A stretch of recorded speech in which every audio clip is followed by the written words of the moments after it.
Julie ជាការសិទ្ធិថ្ងៃនេះ5នាទីទៀតមានការសម្លាប់កើតឡើងហើយអ្នកនឹងខ្លាយជាគោលដៅបន្ទាប់前方很多變幻，無人一早知變幻，唯一可知道會充滿挑戰。明天不知道誰躺下，誰停下，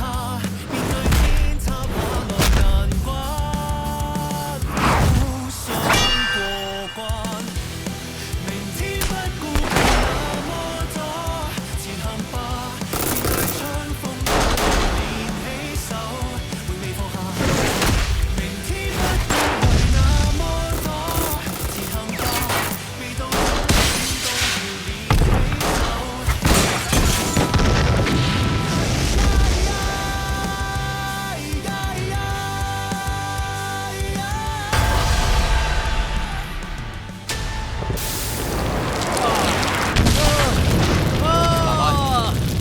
ទៅណយត់មានហេតុការណ៍ចម្លែកកាត់ឡើងបរិមម្នាក់អង្គុយនៅសុកស្រាប់តែក្តៅតែងពេញខ្លួននិងឆេះស្លាប់នៅនឹងកន្លែងប៉ូលីសបានបិទការចេញចូលនៅទីនេះនិងកំពុងសាកសួរអ្នកដែលបានឃើញនិងសួរនាំហាងក្បែរនេះស៊ើបសួរជាសាធារណៈជំនួយការស្នងការបញ្ជាក់ថាក៏ដែលស៊ើបអង្កេតមានច្រើនដោយសារនេះជាហេតុការណ៍ចម្លែកប៉ូលីសមិនទាន់អាចសន្និដ្ឋានទេបងជេងលោកនាងជនរងគ្រោះឈ្មោះតាំងសិឡុងអាយុ28ឆ្នាំស្រីទាំងនោះគ្រាន់តែមកញ៉ាំអីក្រោយហាត់ផ្ដាល់ចំពួកគេរៀបនឹងកំងអាហារមិនទាន់បានញ៉ាំទេពួកគេនៅជជែកគ្នាលេងហើយជនរងគ្រោះចាប់ផ្ដើមរអ៊ូថាគេក្តៅស្អុះហើយក៏ឡើងកម្រោលគេផឹកទឹកអស់ពីលើតុរួមទាំងនៅតុអ្នកដទៃទៀតភ្ញៀវនៅតុក្បែរគេនិយាយថាគេស្រែកឮថាក្តៅណាស់ភ្លាមក៏ឡើងទទួលពេញខ្លួនហើយភ្លាមក៏កើតជាភ្លើងឆេះស្រីទាំងនោះកំពុងផិតភ័យស្មារតីមិននឹកនៅទេតាមខ្ញុំសង្កេតមើលមិនអាចយកចម្លើយពីពួកគេទេចំណែកភ្ញៀវដទៃទៀតសុទ្ធតែបានផឹកទឹកដូចគ្នានឹងតាំងសិឡុងតែពួកគេមិនអីទេនាំពួកគេទៅពេទ្យពិនិត្យលម្អិតចាំពួកគេបានធូរស្បើយចាំសួរនាំចាឆាវពិនិត្យកាមេរ៉ានៅក្បែរនេះមើលថាមានអ្វីកើតឡើងបាទ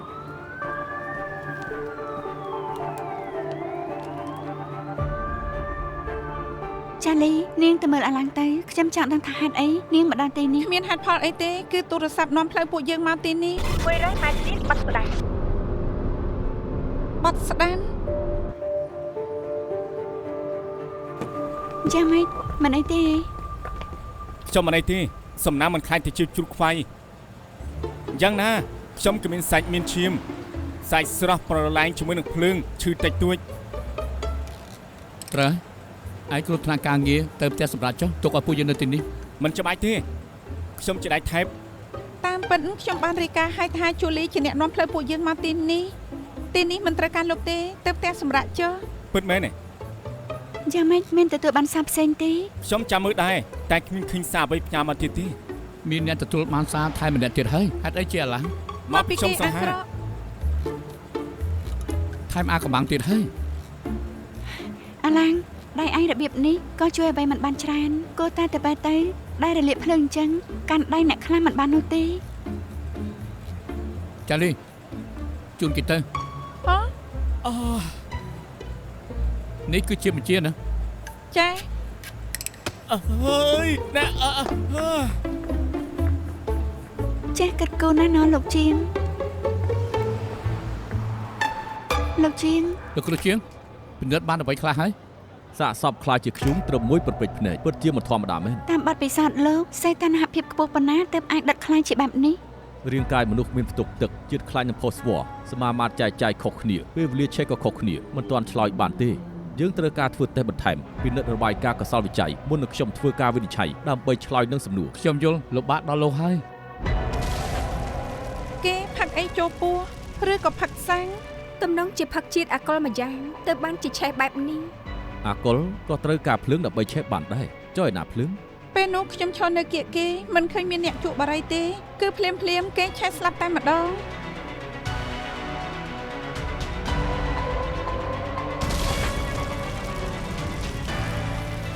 គិតយ៉ាងម៉េចដែរខ្ញុំចាប់ផ្ដើមឆ្ងល់ភ្លាមបន្ទាប់ពីមើលរួញខ្ញុំច្បាស់ 100% នេះជាករណីមនុស្សឆេះដោយឯង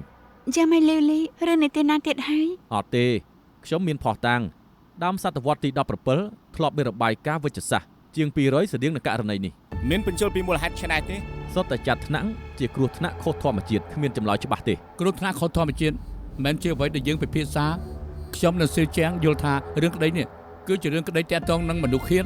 ចាលីនិងអាឡាងទៅដល់កន្លែងកាត់ហេតុមុនគេជួយនិយាយពីហេតុការណ៍មក នៅប្រហែលម៉ោង 12 ថ្ងៃត្រង់ចាលីនិងខ្ញុំកំពុងនៅតាមផ្លូវដើម្បីទៅទទួលស្រីតាមប្រព័ន្ធ GPS បានបដូរទិសដៅ 100 ម៉ែត្រទៀតបាត់ស្ដាច់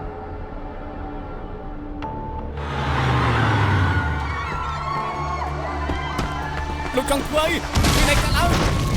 ដូចពេលខ្ញុំទទួលបានតម្រុយដំបងជូលីបាននាំផ្លូវខ្ញុំឲ្យទៅរកឃើញសាកសព ពួកយើងបានមើលឃើញតាំងស៊ូឡុងឆេកខ្លាយទៅជាភ្លើងតែជួយអត់បានថែមទាំងធ្វើឲ្យរលាយដៃទៀត ពេលបានលទ្ធផលកសលវិច័យហើយនិងរបាយការណ៍ពិនិត្យវិទ្យាសាស្ត្រយើងអាចចាប់ផ្ដើមស៊ើបអង្កេតបានហើយឯប្រវត្តិជនរងគ្រោះវិញនោះ គេមានពំប្រម្នាក់ឈ្មោះតាំងស៊ូហួរម្ចាស់ក្រុមហ៊ុនបើការជួសជុលតែពួកគេធ្វើការមិនចប់ចង់ចប់ដើមឧស្សាហ៍មានចំនួនការរុកស៊ីមិនសូវល្អពួកគេមិនសូវមានរឿងទេតែបើចំនួនឈានដល់ការសម្លាប់នោះមានអ្នកគួរសង្ស័យ គេជាអ្នកណា គេ Legender អាយុ27 ឆ្នាំ 7 ឆ្នាំមុនគឺគេជាប់គុកពីបទមនុស្សឃាតទើបតែចេញមកវិញទេតែអ្នកដែលចោទប្រកាន់គេគឺតាំងស៊ឺហួរបងប្រុសរបស់គេ ចេញភ្លាមក៏សងសឹកភ្លាមជាប់គុក7 ឆ្នាំអត់រៀងទៀត គេក្រោយចេញពីគុកមានការប្រកួតជាមួយនឹងតាំងស៊ឺឡុងនិងត្រូវវាឲ្យចាញ់ទាំងគំនុំពីមុននិងឥឡូវអាចសន្មតបានថាគេមានបំណងសម្លាប់ ខ្ញុំស្គាល់គេតែមិនដឹងថាគេធ្លាប់ជាប់គុកឥឡូវគេធ្វើការនៅហាងប៉ាខ្ញុំគេមានសុចរិតភីមិនអាចជាឃាតករទេ សម្បកក្រៅអាចបំផន់ភ្នែកយើងធ្វើការមើលលើផលតាំងគេជាជនសង្ស័យនាំគេមកសួរនាំទៅ បាទ អាចារ្យជាប់គុកគួរឲ្យស្អប់នោះវាសម្រាប់បងប្រុសខ្ញុំទៅចាប់ខ្លួនគេទៅដាក់គុកមកជីវិតទៅ លោកឆៅឆាយជួយដល់ការស៊ើបអង្កេតទេ មានមនុស្សសម្រាប់បងប្រុសរបស់ខ្ញុំម្ដាមមិនឲ្យខ្ញុំឆេកឆាយយ៉ាងម៉េចទៅនេះករណីមនុស្សឃាតណាចាប់គេញាត់គុកទៅពីមុនគេក៏ធ្លាប់សម្លាប់មនុស្សដែរ យ៉ានរណាគេនឹង មិនឯងទេអី តែនឹងទប់ទល់ជាប់រត់នឹង ខ្ញុំអត់ស្គាល់ពួកលោកទេ ជាប់ទៅនិយាយគ្នាលេង លេង ក៏ មក បាន ចាំ ដែរ ជាមួយគ្នាទៅអង្គុយលេងក៏បាននិយាយគ្នាលេងក៏បាន ណែចង់ទៅណាទៅហើយអី ហើយចុះយ៉ាងម៉េចក៏មកខំជើងឲ្យសោះ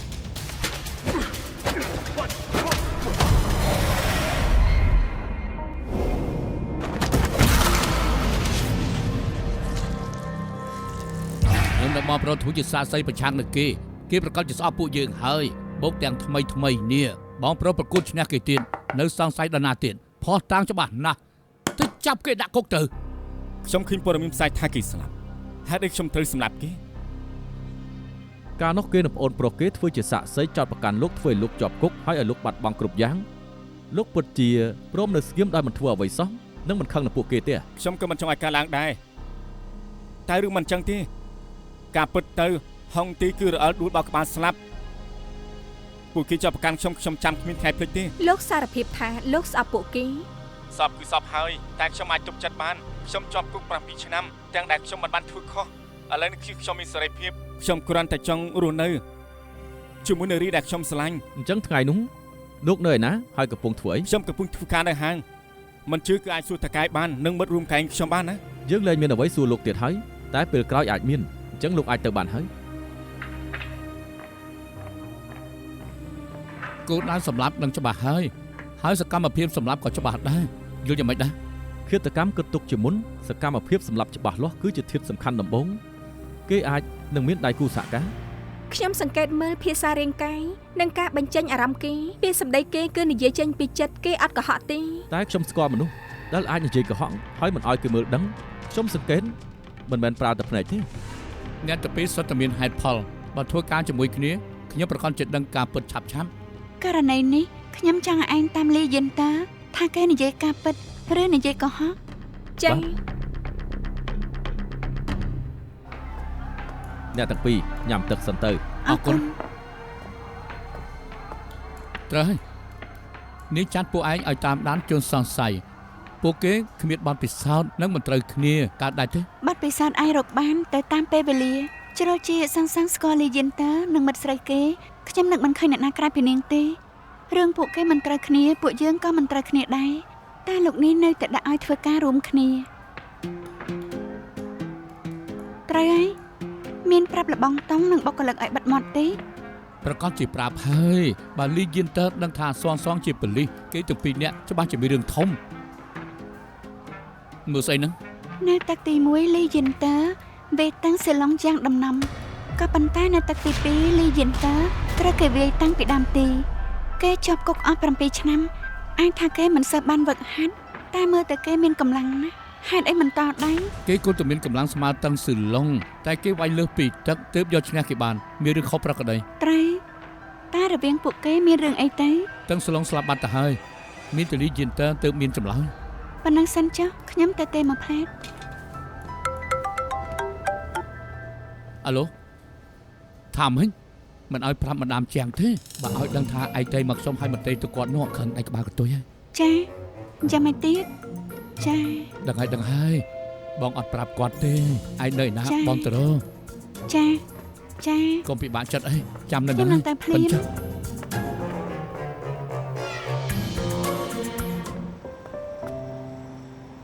អាយ៉ាអង្គុយអស់សង្ឃឹមម្លេះអូបងដឹងហើយប្រឡងសារលបងធ្វើមិនបានល្អមិនអីទេលើកក្រោយព្យាយាមឲ្យខ្លាំងទៅឲ្យតែខំប្រឹងច្បាស់ជាធ្វើបាន ខ្ញុំជាប់ហើយ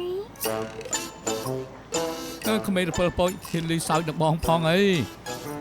បានប៉ាត់ទូលល្អយ៉ាងនេះយកទៅអួតបងជាងមកសកុកត្រង់នេះធ្វើអី ធ្លាប់លើសម្លេងពីរោះគ្រប់ទិសទីឬអត់ មិនធ្លាប់ទេ ជាការប្រឡងចម្រៀងគ្រប់សង្កាត់ទាំង19ខ្ញុំចុះឈ្មោះចូលប្រឡងជាមួយមិត្តរួមថ្នាក់តែគេផ្ដាសាយស្អកកច្រៀងមិនកើតទេ ថ្ងៃនេះមែនទេ នេះជាថ្ងៃសាឡបងជាប់ថ្ងៃនេះទៅចុះប្រកួតបានអ្នកដែលអាចជួយខ្ញុំបានមានតែបងម្នាក់គុណ កាន់កភ្លើងបងកាន់បានតែកាន់មេក្រូកាន់បានទេ ចង់ថាមិនជួយខ្ញុំមែនទេ បើបងចាំងដឹងរឿងនេះបងអេតិមិនខាន ដឹងខ្លួនល្អហើយ អូអីចាញ់ដន់ម្លេះ ចាស់ដល់អញ្ចឹងហ៎អ្នកទាំងពីរគិតថាបងខ្ញុំបាននេះ ប្រាប់ទៅក៏បងមិនព្រមដែរ មើលពិន្ទុប្រឡងលើកនេះចុះនាងធ្វើបានល្អណាស់ ប្រឡងបានប៉ិនទូល្អមិនបានន័យថាអនាគតល្អភ្លឺថ្លាទេ បើអញ្ចឹងចាត់ទុកការប្រកួតចម្រៀងជាសកម្មភាពសិក្សាបន្ថែមទៀតទៅ នៅតែត្រូវការយល់ព្រមពីអាណាព្យាបាល ខ្ញុំជួយមើលថែនាងអញ្ចឹងខ្ញុំមានសិទ្ធិ ខ្ញុំជាអាណាព្យាបាលនាងលោកគ្មានសិទ្ធិទេ ឈប់ឆ្លោះគ្នាទៅខ្ញុំមិនទៅក៏បាន យយ យយបងនាំឯងទៅកុំខ្វល់គាត់ ពួកបងឆ្លោះតែគ្នាខ្ញុំមិនចង់ឲ្យគេចាប់បានកណ្ដាលទីទេ ពួកយើងបារម្ភពីឯង ពួកបងមាត់តូចមាត់ធំដាក់គ្នាពីមុនពួកបងអត់អញ្ចឹងទេពួកបងកាន់តែឆ្ងាយគ្នាហើយមនុស្សចាស់ធ្វើអីតែងតែមានហេតុផលខ្ញុំមិនគួរបង្ករឿងទេខ្ញុំទៅផ្ទះហើយ ឯងយយបងជូនអញទៅ ខ្ញុំស្គាល់ផ្លូវទៅផ្ទះហើយ បងពិនិត្យរួចហើយឯងនៅអាចធ្វើបាន ទៅណា តែប្រឡងចម្រៀងអី បងយល់ព្រមហើយ មិនចង់ទៅក៏បានដែរ អរគុណបងចា ដល់វេនលោកហើយ បាទ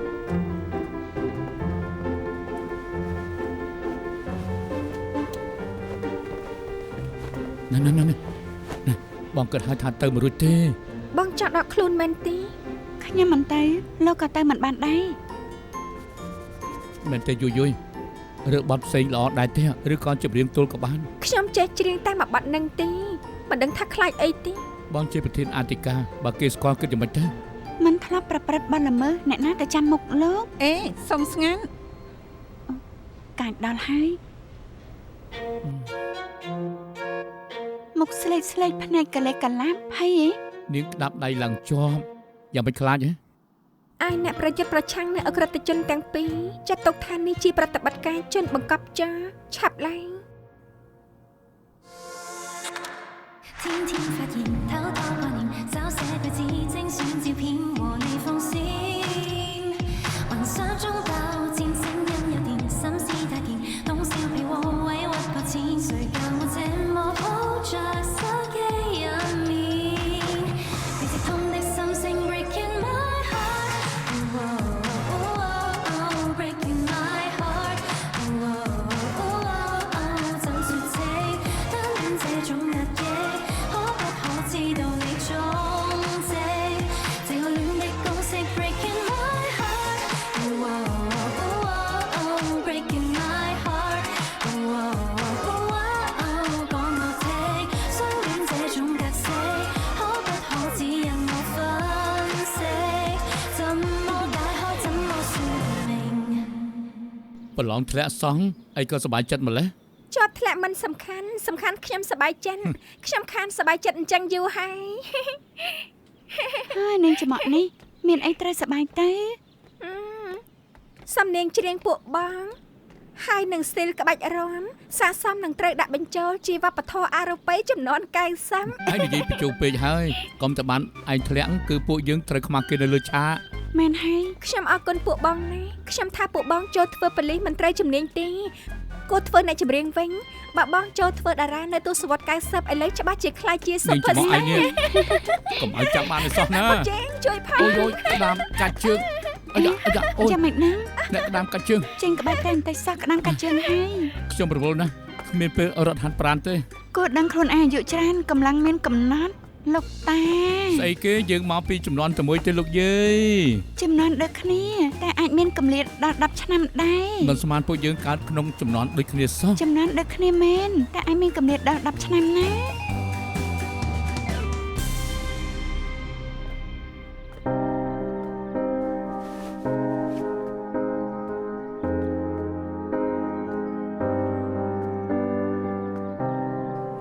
លបងទេ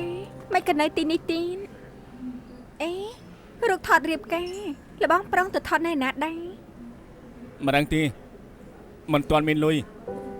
ខ្ញុំមានសំណើមួយខ្ញុំមានមិត្តភក្តិម្នាក់ជាជាងថតរូបពូកែលបងនឹងធីងចេជួយទៅឈុតកូនកំឡោះកំមុំតែគេអត់គិតប្រាក់ទេគ្រាន់តែសុំទុកជាឯកសារការងារលបងគិតចាំមិនដែរ ជាការពិតទេ ជាការប៉ិន អរគុណសងសង ឯ អរគុណណាស់អរគុណហើយ អាទ័រ លោកគ្រូ សូមអបអរ អរគុណ អបអរផង អរគុណហើយលោកគ្រូ ជូនពរសំណាងល្អណាស់ អរគុណគ្រូបងវឹកអរគុណ លោកស្និទ្ធនឹងពួកគាត់ទេ ខ្ញុំស្គាល់ពួកគេច្រើនឆ្នាំមកហើយ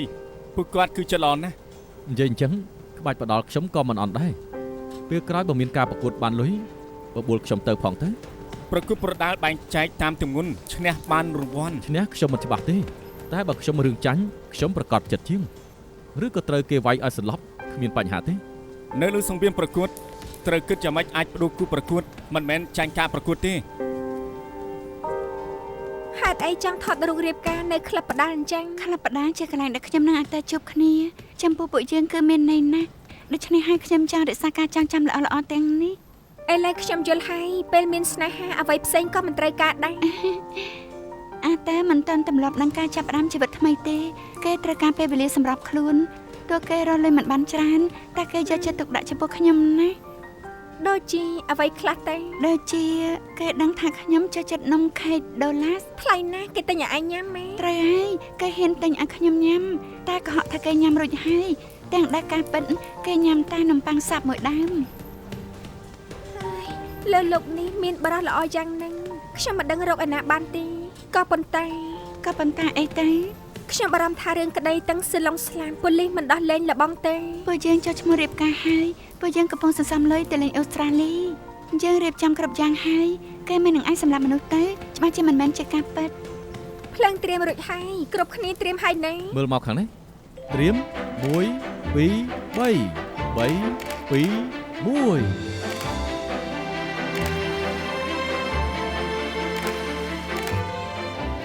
1 មើលរូបសិនទៅ ស្អាតណាស់ បាទអរគុណហើយ ថ្មចិត្តអស់ហើយខ្ញុំទៅឡានបដូរថ្មសិន ខ្ញុំទៅយកទឹកអញញ៉ាំ អរគុណសងសង មិនអីទេបើតាមសម្ដីដែលធីងចេនិយាយនាងច្បាស់ចិត្តថាអាតែមិនបានសម្លាប់ទាំងសិឡុងទេ លីយន្តើមិនដូចជាបញ្ញាប់លុយទេគេសម្លាប់ឬអត់ត្រូវតែស៊ើបបន្តទៀត ថ្ងៃនេះរត់ទៅរត់មកអូនហត់ដែរទេ មិនហាត់ទេអូនសប្បាយចិត្ត បងក៏ដូចគ្នាដែរ តែខ្លួនស្អាតមែន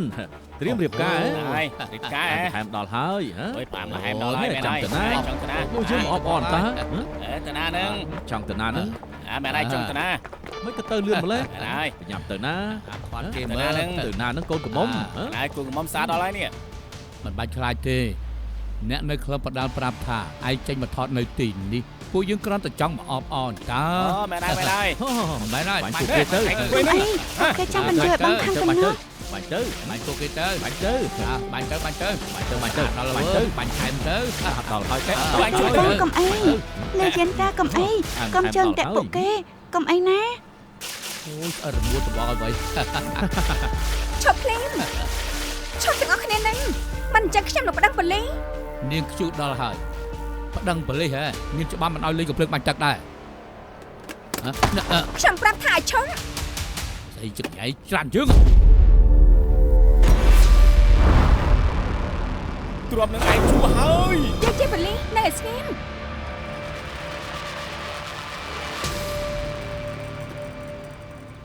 តាមពិតជាប៉ូលីសសោះបានឃើញហើយគេវិនិច្ឆ័យសម្រាប់ខ្ញុំអញ្ចឹងចាប់ខ្លួនគេទៅ លោកធ្វើបាបពួកគេទៅវិញទេ ពួកយើងលេងកំភ្លើងបាញ់ទឹកមានបញ្ហាអីទៅ បើលោកមិនទៅវិញទេនោះខ្ញុំនឹងហៅគ្នាមកចាប់ពួកលោកទាំងអស់ សូមទោសម៉ាដាមពួកយើងគឺជារាជសាមញ្ញមិនហ៊ានប្រឆាំងប៉ូលីសទេទុកឲ្យនាងធ្វើការបន្តចុះទៅយើង ថិនចាឯងមិនអីទេឯង តាមពិតឯងជាប៉ូលីសហេតុអីក៏ឯងមិនប្រាប់ខ្ញុំ សុំទៅខ្ញុំគ្មានចេតនាលាក់បាំងនឹងឯងទេ ឯងសង្ស័យអត់ទៅជាឃាតករហើយឯងមកតាមសើពួកយើងតាមមែនទេពួកយើងទៅវិញ ថិនចា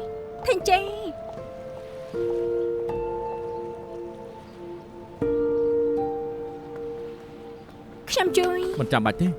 តាំងស៊ឺហួរមានចេតនាបញ្យុះគេលីយេនតាគ្រាន់តែការពារខ្ញុំនឹងថិនចេគេគ្រាន់តែចង់ការពារពួកយើងបើខ្ញុំបញ្ឈប់មិនតាន់ទេពួកគេវាយគ្នាមិនខានទេក៏ដឹងថាពួកគេមានគ្នាច្រើន បកស្រាយទៅក៏នៅតែនាងធ្វើឲ្យខូចបេសកកម្ម ខ្ញុំនឹងបកស្រាយទៅលោកនេះនិងម៉ាដាមខ្ញុំទទួលខុសត្រូវ ដឹងថានាងធ្វើខូចទេ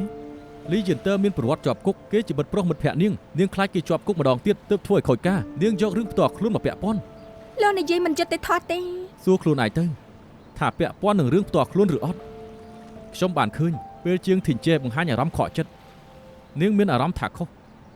បងជាងឲ្យខ្ញុំធ្វើបេសកកម្មនេះព្រោះខ្ញុំជាមិត្តថិនជេថ្ងៃនឹងទៅចិត្តនាងខ្ញុំប្រាប់ខ្លួនឯងម្ដងហើយម្ដងទៀតត្រូវប្រកាន់គោលចំហមិនលំអៀងបើតាំងស៊ឺហួរមិនបង្ហាញខ្លួនគ្រប់យ៉ាងនឹងទៅតាមផែនការហើយ តែការដែលយកអារម្មណ៍ផ្ទាល់ខ្លួនចូលបេសកកម្មហៅថាគ្មានវិជ្ជាជីវៈ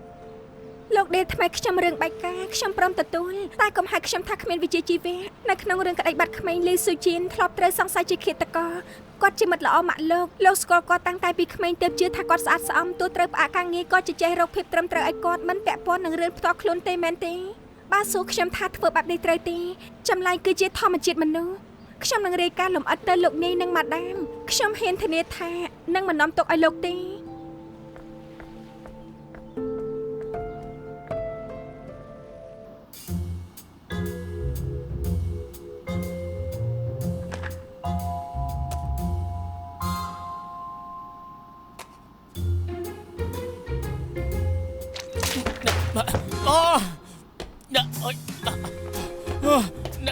លោកយ៉ាងម៉េចនឹងចៅជន្លងហេលោកធ្វើអីនឹងអូ my god ដល់ថ្នាក់នឹងផងហ៎កញ្ចាំងក្បាលឲ្យមិនក៏ គិតថាខ្ញុំរុំដាក់ខោអីអត់ទេគឺខ្ញុំ អង្គុយចុះតែខ្ញុំជួយអីយ៉ាមិនក៏ប្រហែសម្លេះហើយយ៉ាជូលីក្រោកឡើងឲ្យឆាប់ឡើង ត្រង់នេះនៅកន្លែងនេះមក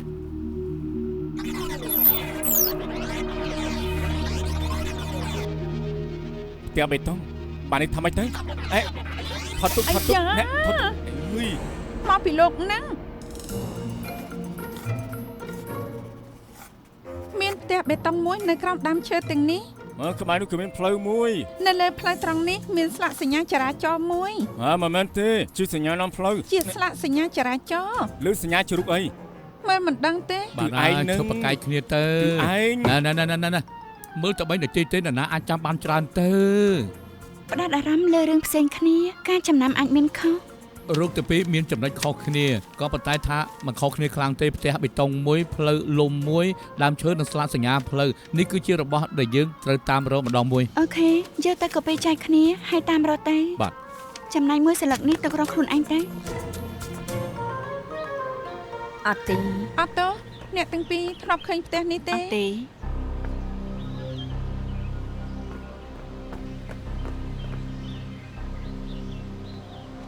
នេះជាប្រាក់ អរគុណច្រើន អរគុណ អត់ទៅបងស្រីធ្លាប់ឃើញផ្ទះនេះទេអរគុណ រកជួបប៉ុណ្ណាហើយញ៉ាំនំកុំមួយយកកម្លាំងសិនទៅ អរគុណ អរគុណធ្វើអី សុំទោស លោកមិនអីទេហ៎លោកឆ្លក់មែនទេហ៎អត់ទេហ៎ប្រកាសឲ្យថាមិនអីហ៎លោកមិនអីទេហ៎អូបានលោកចូលចិត្តញ៉ាំចំណែកខ្ញុំទៅ អើយអ្នកកំឡោះមិនក៏មិនញ៉ាំមួយឃើញទេស្អិតកបាត់លើកក្រោយប្រយ័ត្នផង អេភ្លេចឲ្យលុយហើយ លោកយ៉ាងម៉េចហើយអេប្រយ័ត្នមួយណាអូយលោកកាត់អីហ្នឹងមិនអីទេនេះលោកឆ្លក់ពិតមែនណាហ៎អីយ៉ាមិនឆាប់ប្រាប់ឲ្យខ្ញុំដឹងអីយ៉ាងម៉េចហើយកុំកាត់អីឲ្យសោះណាអត់ទេខាងនេះកុំស្លាប់អីសោះណាកុំកាត់អីឲ្យសោះយ៉ាងម៉េចហើយចាញ់ហើយអីយ៉ាលោកបំភ័យខ្ញុំស្ទើរស្លាប់អត់ទេដូចជាមានអ្វីនៅកន្លែងនេះធ្វើឲ្យខ្ញុំប៉ុន្មានដងទៀតទៅណាមែនទេតែសំឡេងលោកធម្មតាហើយមិនមែនទេបំពង់កខ្ញុំមិនស្រួលស្ដាប់តែសំឡេងទៅធ្វើការវិញកុំតន់ទៅណែពីទៀតមកអាប៉ៃមកចាស់ដោយតែនឹងគំនូព្រៀងណាទីនេះត្រូវទឹកចោលយូរហើយ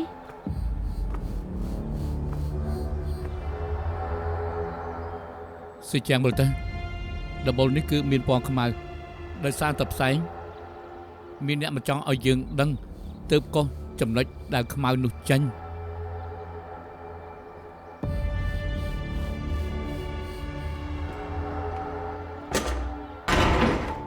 ទឹកមានសភាពខ្មៅធ្ងន់ធ្ងរច្បាស់ជាមានការបំផ្ទុះបើវាជាការបំផ្ទុះមែនគួរតែមានវត្ថុដាក់សារធាតុបំផ្ទុះនោះ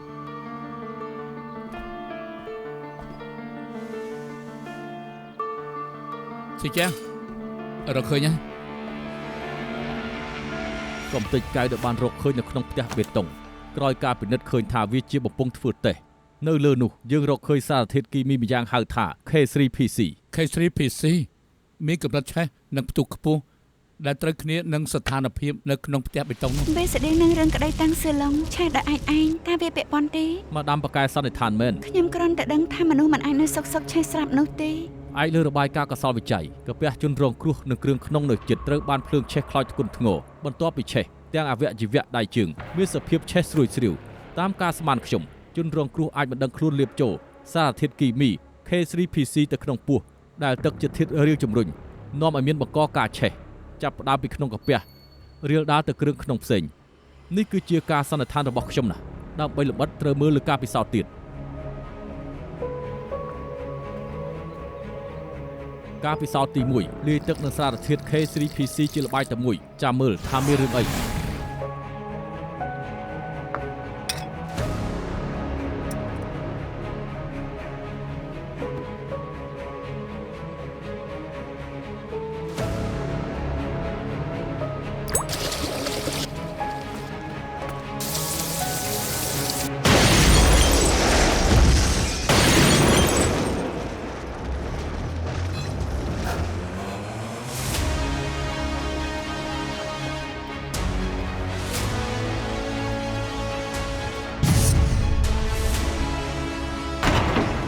ទឹកនិងសារធាតុ K3PC បណ្ដាលឲ្យមានការផ្ទុះបើវានៅក្នុងខ្លួនមនុស្សតើវានឹងទៅជាយ៉ាងណា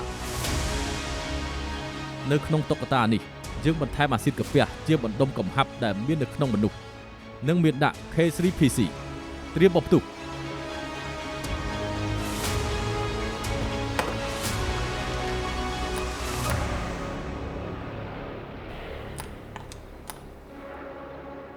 រួចរាល់ឥឡូវយើងដាក់ទឹកចូលចាំមើលថា K3PC នៅក្នុងកាពះលាយជាមួយនឹងទឹកនឹងមានប្រតិកម្មបែបណាគ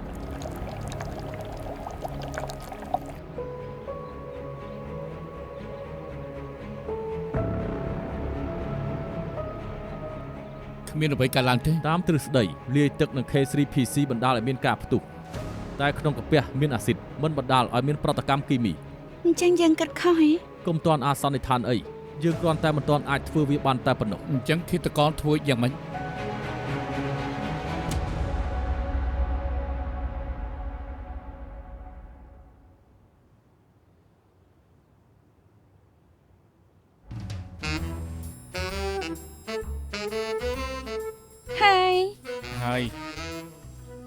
ហើយញ៉ាំទំពាំងបាយជូរទេ ចង់ធ្វើនឹង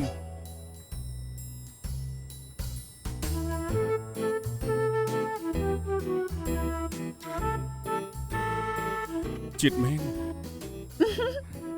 ខ្ញុំម្ដង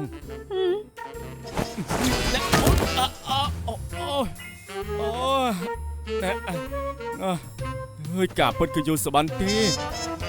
ជាសះស្បើយហើយស្នាមនឹងក៏គ្មាននៅក្មេងមេតាប៉ូលីសខ្លាំងមែន អត់ទេខ្ញុំមានអារម្មណ៍ថានៅឈឺស្ដាងប្រើកម្លាំងខ្លាំងមិនបានទេ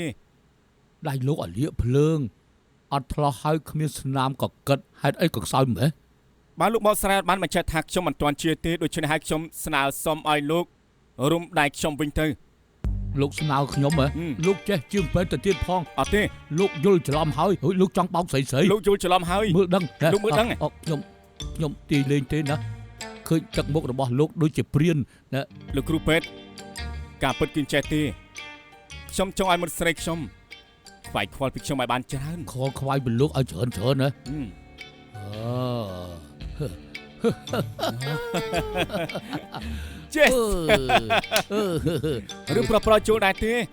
យល់តើយល់ ជួយខ្ញុំតើបានទេ គ្មានបញ្ហា អរគុណហើយអរគុណ ដៃលោកមានបញ្ហាស្អីទេតែលោកមានបញ្ហាចង់ឲ្យគេអាណិតហួសហេតុគួរតែទៅឲ្យពេទ្យពិនិត្យផ្លូវចិត្តវិញទៅ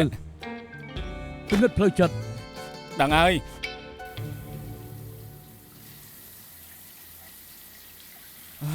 Come on baby ណែណាគិញចេះ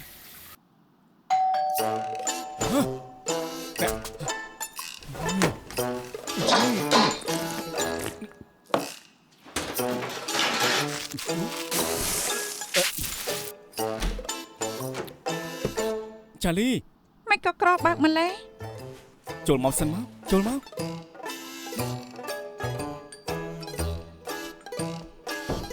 មិននឹងខ្ញុំនៅបន្ទប់ទឹកតម្រាំលើកខោរួចរៀងជួគួរសំដែរ វ៉ាវហើយរុំអីដល់ម្លឹងអូសុំទោសមើលតែដូចជាធ្ងន់ជាងមុនទៀត ខ្ញុំមិនប្រយ័ត្នធ្វើឲ្យសាមដៃទើបឆ្លងមេរោគពេទ្យប្រាប់ថាត្រូវរួមឲ្យក្រាស់ដៃបន្តិចមិនចឹងទេនឹងកាត់ដៃចោល មិនអាចទេដឹងធ្ងន់ធ្ងរម្លេះចុះលោកញ៉ាំអីហើយនៅ ដៃខ្ញុំរបៀបនេះឲ្យញ៉ាំអីកាត់ទៅនេះជាអាហារពេលល្ងាចរបស់ខ្ញុំ ហាកុំសត់ខ្លាំងម្លេះ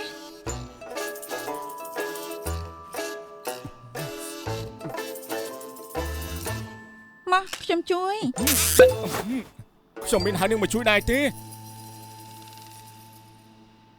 បានលោកនិយាយអញ្ចឹងទៅហើយខ្ញុំទៅវិញហើយ អើយដៃខ្ញុំឈឺណាស់ អូយឃើញទេខ្ញុំប្រាប់លោកហើយដែលខ្ញុំមករកលោកព្រោះខ្ញុំចង់ជួយអង្គុយសិនទេលោកមិនអីទេ ស្រួលច្រើនណាស់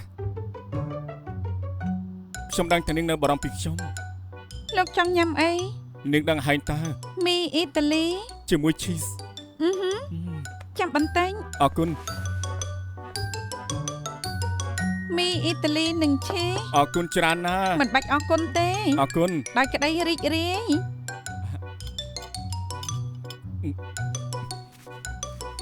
ខ្ញុំដឹងថាលោកមិនត្រូវការឲ្យជួយទេ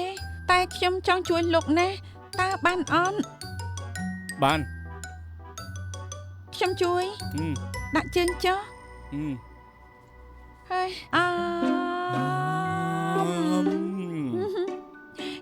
ឆ្ងាញ់ទេ ពិសេសបាននាងបញ្ចុក អញ្ចឹងញ៉ាំឲ្យច្រើនទៅ បាន អ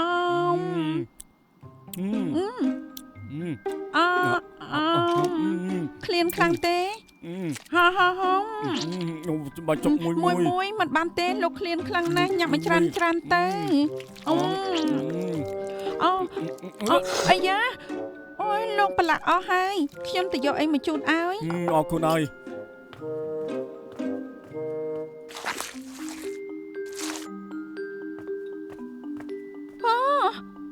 មិនក៏ប្រឡាក់ដល់នេះដែរ ខ្ញុំរៀងរមាស់កជួយអេឲ្យបន្តិចបានទេ លោករមាស់ហេត្រង់នេះហេ ត្រង់នេះនឹងហើយក្រំតិចដោយសាររបាំងអាយទើបអេមិនដល់បើអេលើសាច់គឺអាចដល់ អញ្ចឹងដោះអាយចេញសិនល្អទេ តើអញ្ចឹងណានាងចង់ធ្វើនឹង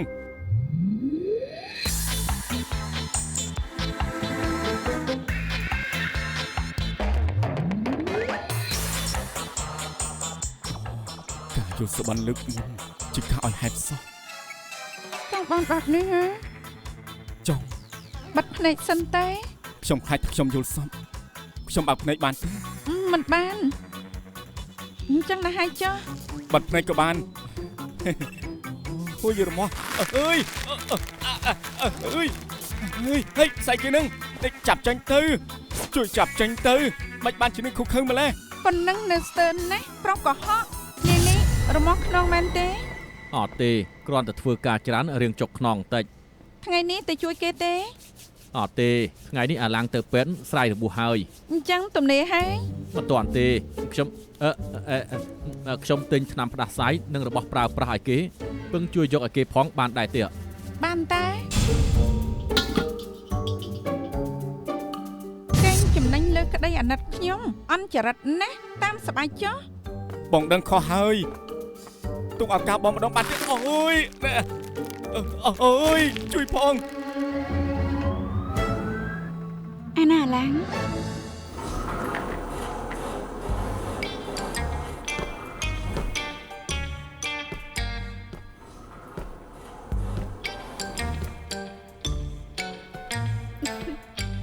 សុំទោសលោកនាយសុំទោសគ្រប់គ្នាខ្ញុំមកយឺត អាឡាដបងដៃឥឡូវជើងកម្មក្រាស់ម្លេះ ខ្ញុំជូនតាក់ខ្មាំងវិតានឹងពីការ លោកនាយនិយាយសាច់ការតែម្ដងទេ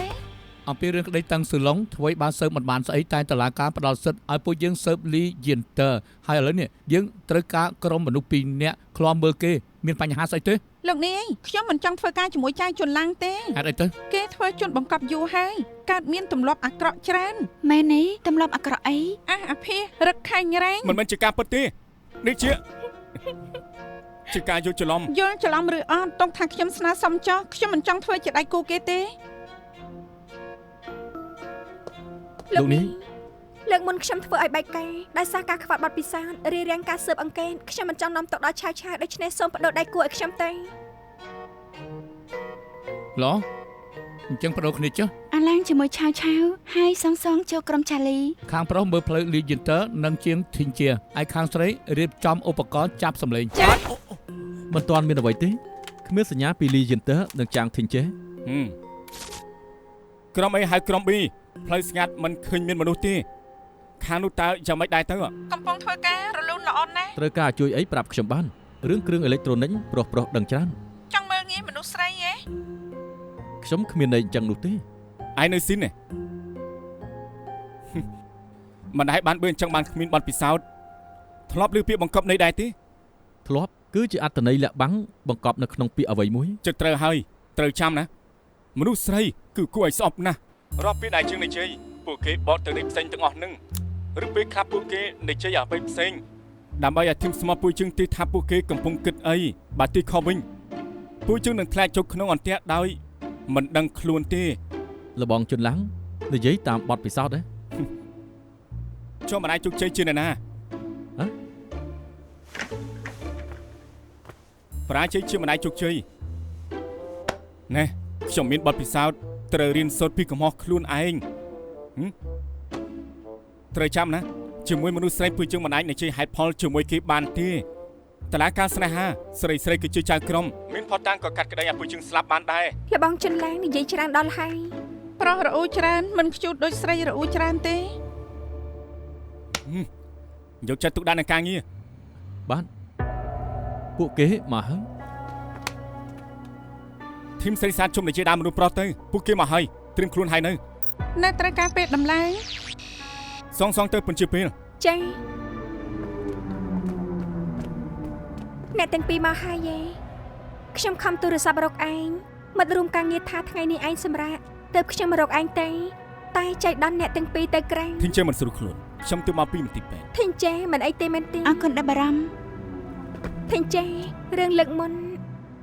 ឲ្យខ្ញុំសុំទោសផង ខ្ញុំទទួលពាក្យសុំទោស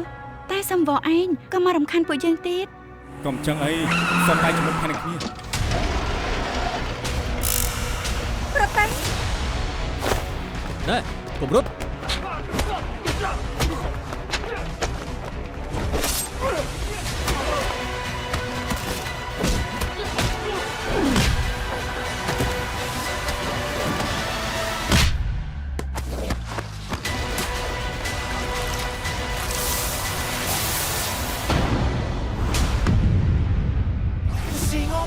要得斷絕你，拋於荒野外。1000日只有後悔，給你10年未平傷害，如何負載？就算分隔多遠，但我永遠放不開。當天失去了，還有多少可愛？一句是絕路太短，難共你走出將來。但我信我這天可帶着你再看未來，前面已沒有了海，風光都不再。然而沒有放下，亦從來沒有變改。是我不